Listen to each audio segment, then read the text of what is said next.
It's sat there in my corner for all these years and no one knows about it. Here's a find for you. Southern Oklahoma. One of just 15 Super Cobra Jet drag pack coupes ever built. But what really makes this car special, when new, it was part of the Polaris Drag Team of 1971 and 72, owned by this man, Andy Plim. Andy was, a rich kid and went drag racing. His granddad was the owner of the Conair Corporation. Founded in 1906. When Andy went to the races, he'd charter 727, take all his friends. Just throw money at it. He figured no one can beat him and he's going to have the best everything. Who changed the paint from red, white, and blue to black? Jerry Baker. The car sat in my driveway. Here's the picture. I've had the car 10 years sitting in my garage thinking it's a U.S. Navy sponsored car. And one day this guy knocks on my door. Said, man, I know about that car out there in your garage. And I'm looking and said, man, you don't know nothing about that car out there in that garage. And he says, wait a minute, I'm going to show you something. Comes back in an hour or so and pulls out all these pictures. Said, that's Andy Plim's car. That's the Polaris Drag Team car. I said, what? And he goes to telling me the story of what it is. I'm the guy that raced that car.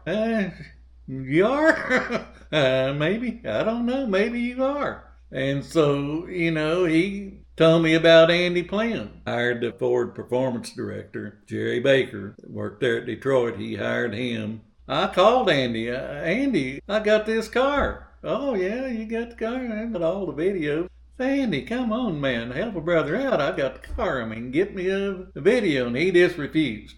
Oh, no, man, that's too much trouble. And I'm not messing with that car no more. I moved to Vegas in 89. By 92 or so, I shipped the car back to Oklahoma City and paid Jerry Baker to restore this car back. He painted it back black. Took the red, white, and blue seats out of it and put, the regular white seat covers on it.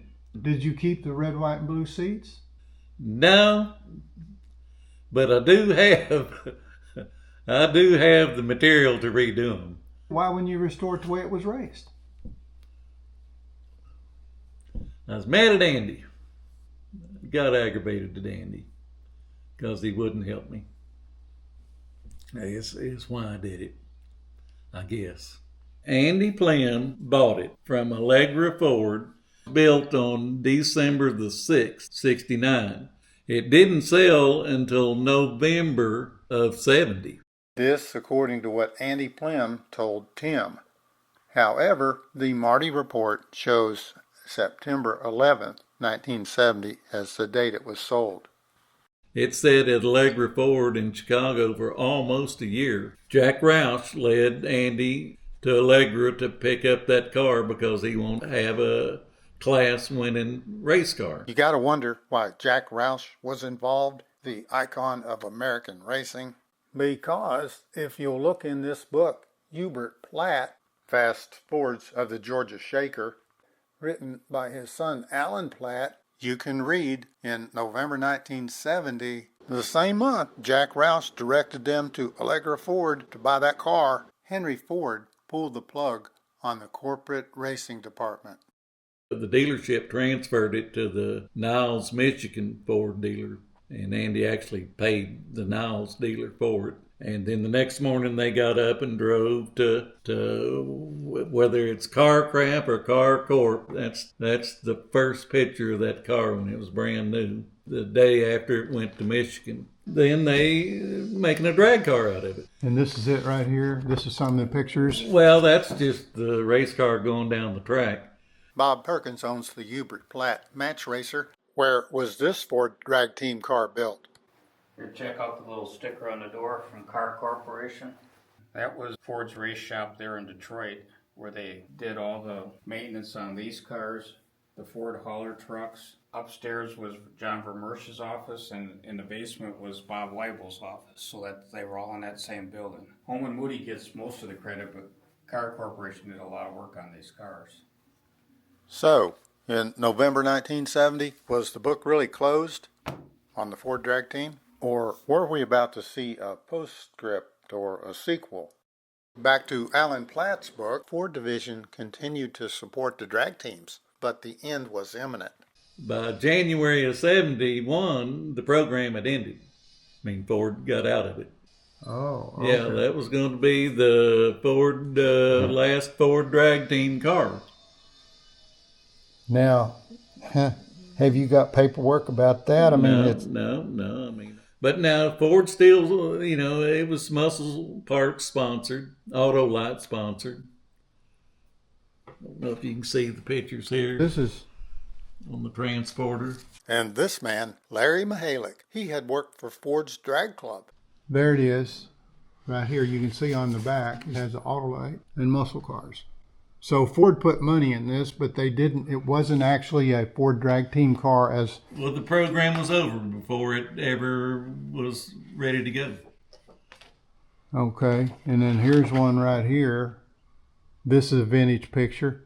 Next, tell me how you got the car. What happened when Andy ended the program? What happened? The last time this car ever raced was Indianapolis U.S. Nationals 1972. The team won best appearing crew at that race and had big hullabaloo. The team and the transporter, and they all actually had a matching trailer. Here's a transporter. Yeah, Pro Stock was the Boss 429-71 Mustang. That's it on the cover of this. Yeah, Finley's got that car down there. Finley Ledbetter, 1971 Cobra jets are his passion. No wonder he bought the Polaris Pro Stock 71 drag car, seen here restored. Boss 429 not available for the 71 Mustang. Polaris started with a 6-cylinder 3-speed fastback, disassembled the car, and acid-dipped the body to build their Pro Stock drag car. And that red, white, blue paint scheme was very similar on both cars, Pro Stock to Super Stock. So then what happened? 72 was the last race, Indianapolis U.S. Nationals. He sent the cars to Paramount, Pro Stock Engineering, Paramount, California, Pro Stock Engineering, to be updated for the 73 new rules. At that point is when the family cut him off and said, Andy, you're through with it. You're not spending another dime on it. So he abandoned the cars at Pro Stock Engineering.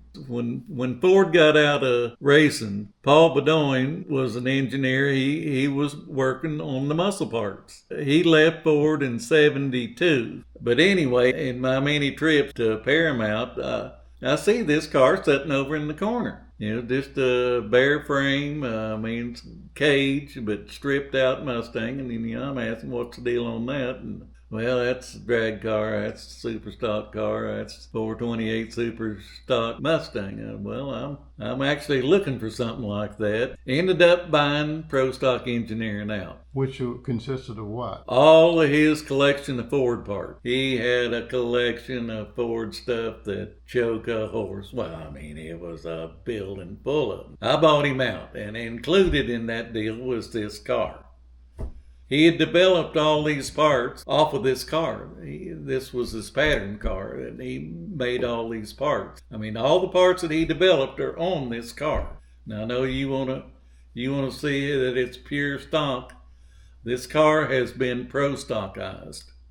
Does this have the 428 in it? Oh yeah, original engine. I only had this one engine from day one. It'll match and everything. And well, now you say match. Yeah.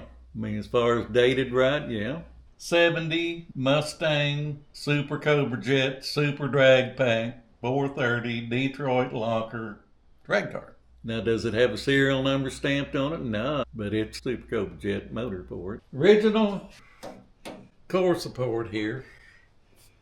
Original Super Cobra Jet horn. Now, this is a transmission cooler here. The oil cooler won't work because of the engine plates. Now, this is Pro Stock Engineering, so that's the way you mount the engine. See how the engine's mounted? Call them elephant ears. Of course, with the headers, there's no way you can have motor mounts. None of that fits. We could run these headers after the 73 season. Well, you could run them headers early if you could get them on there. But you can't get them on there with stock motor mounts. I mean, they don't fit. Magneto. All race engines run magnetos. Faster it turns, the more spark you get. Okay. Of course, when I bought it, it was just a shell. Yeah, I mean, the cage and everything was here. The seats were over in the corner, no glass anywhere. Fenders, everything was off. Doors off, everything. It was just a shell. I took a forklift and stuck it in the back of a rider truck. And then through the years, have just pieced it back together. The glass is all stock. The windshield's new, but Everything looks new in here. everything's original. Original steering wheel, original seats. So these are the white seats he put The in. carpet's been replaced. Original headliner.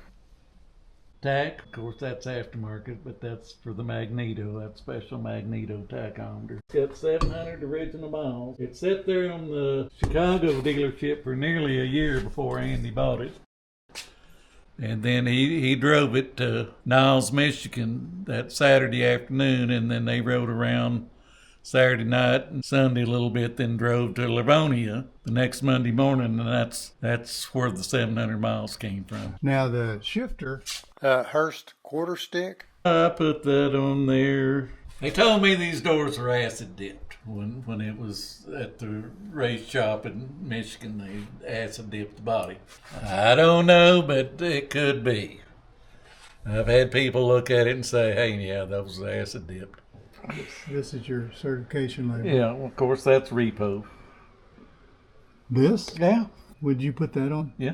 Kevin Marty has a license to the Ford database and can make these. I mean, inside, it's still got red and blue on the inside of this thing. You can see. Now, what about that door handle being gone? That door- Well, because with the roll cage, it's been in there all along. I mean, you can't have those. They don't fit.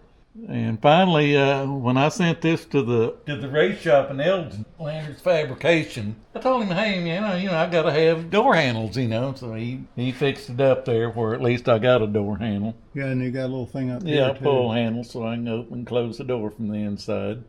But now the roll cage that wasn't part of Alston Brothers put that in there at Paramount, California in 1973. Originally, there at Carcraft or Carcraft, you'll see it. I mean, that original picture, it's just a little hoop, single hoop, you know, and that was it. And see how this is triangulated more so, and it comes down. It didn't have any of that at Carcraft. It was just a single hoop roll bar. But now this is, you know, a more professional cage. So would a guy need to get that original roll bar in there? Would you need to get that thing back to restore this? Well, no, this is a whole lot better. This is a whole lot better. What's in it right now? I mean, Okay. The Alston brothers did that themselves. They're the top boys. I mean, today it's called Chassis Works. But back then it was Chris Alston and his older brother, I think his name was Dwayne. Fuel cell. Of course, twin Optima batteries. Wheel tubs. You know, Alston Brothers did all of that. Landers Fabrication put me a good fuel cell in it. And, of course, wired everything. Now, originally, what I had, what it came with, but this has got new Holley 240 blue pump in it. It kind of works, but it doesn't have dual pumps. That's supposed to be 240 gallons an hour, but originally those Stuart Warners had two of them stacked one on top of the other. Both of them were 240. Meaning the way that Andy Plem raced it. No, Andy probably didn't have that. No, that was done. Paul Benoit, I'm sure, did that. Because, I mean, do you think if it should be put back, if you put it back the way Andy Plem did, you need to do everything mechanically back? Andy, it was just a stock car. It was just, you know, basically a Thunderbird 428. Basically, I mean, that's kind of what it was. I mean, yeah, they probably had a cam, you know, but What did it run in a quarter? 1121's the best it ever ran. Okay, so what's wrong with that? Just put it back like that. Well,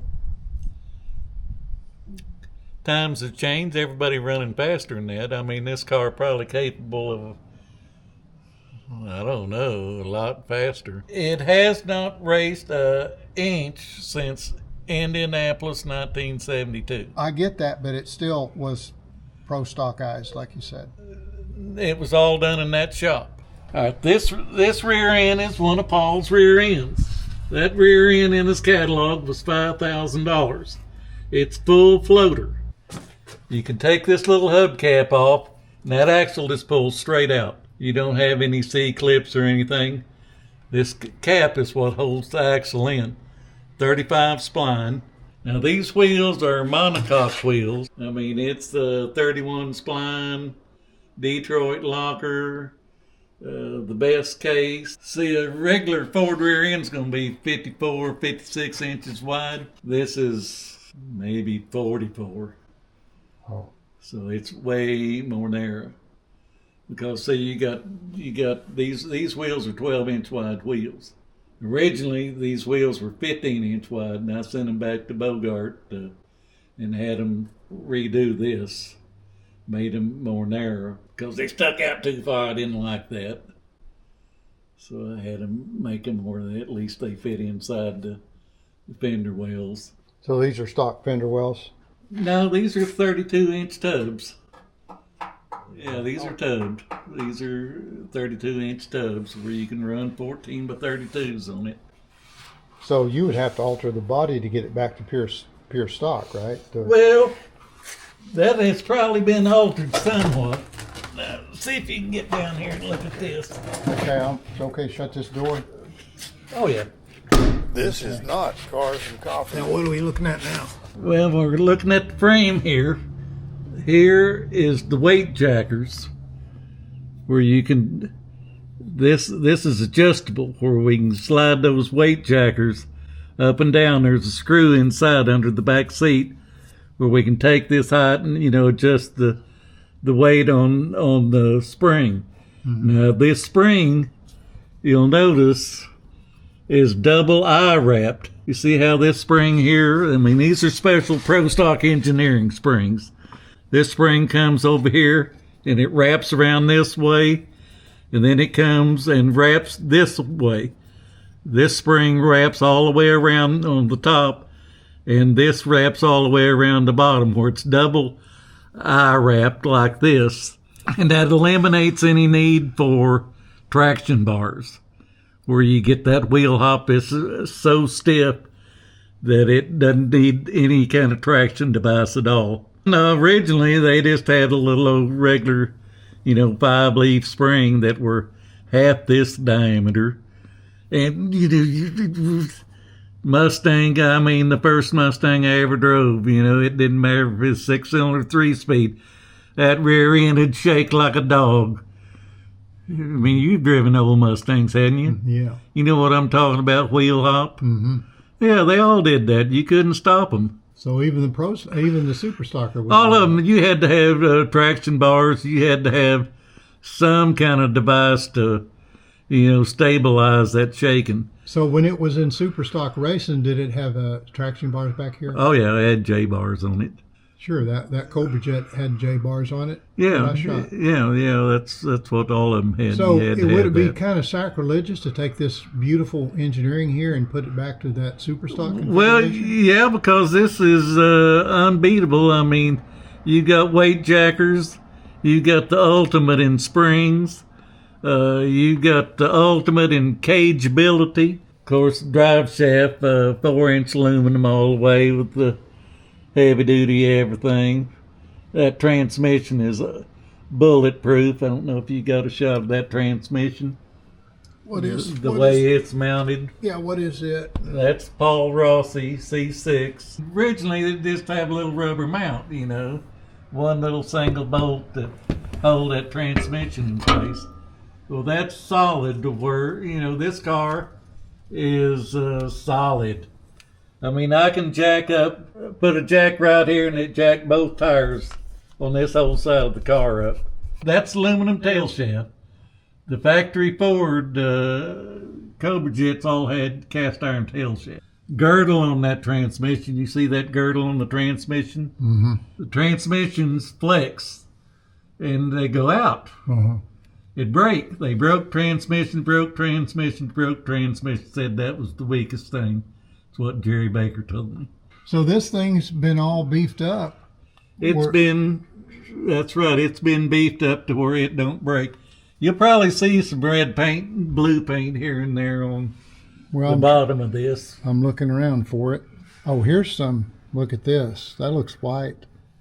Is that maybe part of the white? Could be. Yeah, it was color coded all the way. And boy, look at those exhausts. What do you got there? Auger. Auger? I got a pair of auger mufflers in them. It's a pipe. Now there's a little flared piece of metal that just kind of winds about 6 inches up on that. Okay. And that's the muffler. What's this right here? That's a drive shaft safety loop. Oh, okay. In case that drive shaft breaks, then you don't pole vault down the track. That's factory mandatory to be on a racetrack. What about this thing right here? Same thing. It's drive shaft safety loop. These are Pro Stock Engineering springs. He makes those. What's different about those in stock? Well, the thickness. Five layers, and one here, one here, one here, one here. This is meat. This is strength. But yeah, no, what I've done is try to put it back together with what was there. The stuff that Paul developed for that car is on that car today. Can you start it for us? Gotta have gas. Determined for any gas in there. I say that's gas. Yeah, that's plenty of gas. The engine that's in it is the engine that came with that car day one. Now the transmission is Paul Rossi built. That's not the original transmission, I know for a fact, because Paul Rossi sourced that transmission. Make sure it's got fuel pressure. Okay. Now come back here, I'm gonna have to show you this. There's blue. There's red. Now this is the quick connect switch. Now you got to have that to go on any racetrack to unhook all the electric power. Looky here. Ain't gonna find that nowhere. Ain't nobody got that except me. What's on this side? Yeah, there it is. I got two of those. One for the ignition and one for that. The interior's all original. Headliner's all original. Seats are original. That interior is just the way it came. That's pretty much it. It's got 700 original miles on it. Now right there I'm hitting. See, I can't just slide on in. What I do is I come in like this.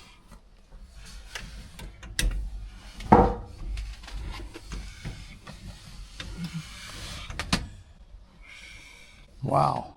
Right here we got the fan, water pump.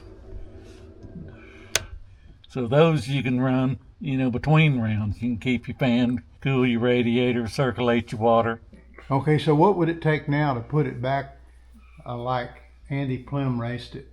Tear the roll cage out, put stock wheel wells back in it, put a Ford distributor in it, Ford carburetor, Ford intake manifold, take all the parts off of it and put it back stock. That's probably the most valuable configuration for the car, not the way it came from Dearborn Assembly, because the glory of the car is all vested in the super stock configuration, the way it raced under Plum.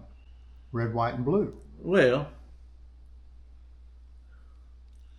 I've been torn for 40 years as to, is it better to be factory black or red, white, and blue? One day I say factory black, the next day, no, red, white, and blue. My son's a car painter. He wants to paint it red, white, and blue so bad he can taste it. I want it red, white, and blue too. Fuel pump. Had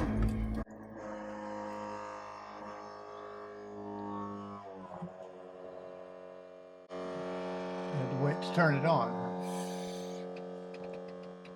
And I'm gonna pump the gas. See if we got fuel pressure up here. All right. Okay, now we got magneto switch right here. It's just kill switch for the magneto. Couple of pumps.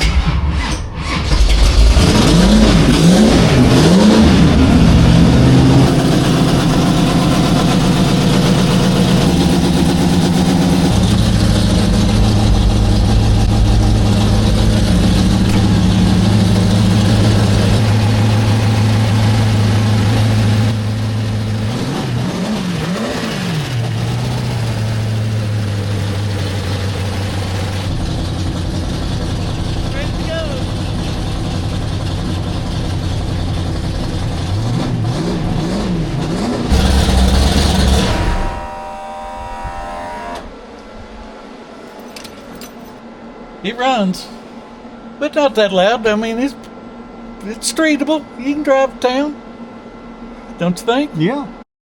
But it's so cold-natured. How are you going to get out of this now? Well, there's the blue. Somebody else can race it if they want to. It needs to. It wants to.